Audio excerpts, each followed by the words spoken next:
Na ir ką, sveiki gyvi, visi sulaukė to pavasario. Laukiam ir kažką panašaus į pavasarį sulaukėm. Tai va, ką miname į šiltnamius. Šiandieną padirbėsim, kaip sakant, truputuką iš peties. Reikia išsivalyti senas dėžutės, išsinešti, seną inventorių iškrausti. Žinot, kaip būna, kaip rudenį. Kaupi, ai vėliau. Nu tai va, dabar gausis jau tas vėliau, kad jau reikia skubiau, ne vėliau.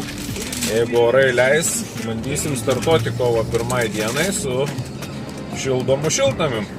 Jeigu viskas ok, aišku, žinoma.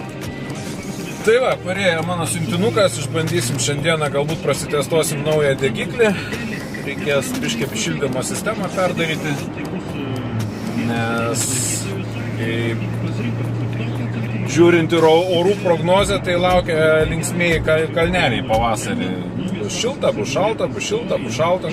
Nieko naujo, kaip ir kiekvienais metais jau turėtumėm priprasti, bet vis tikimės kažkokio stebuklo. Tai va, ką, susimatysime šiltnamyje.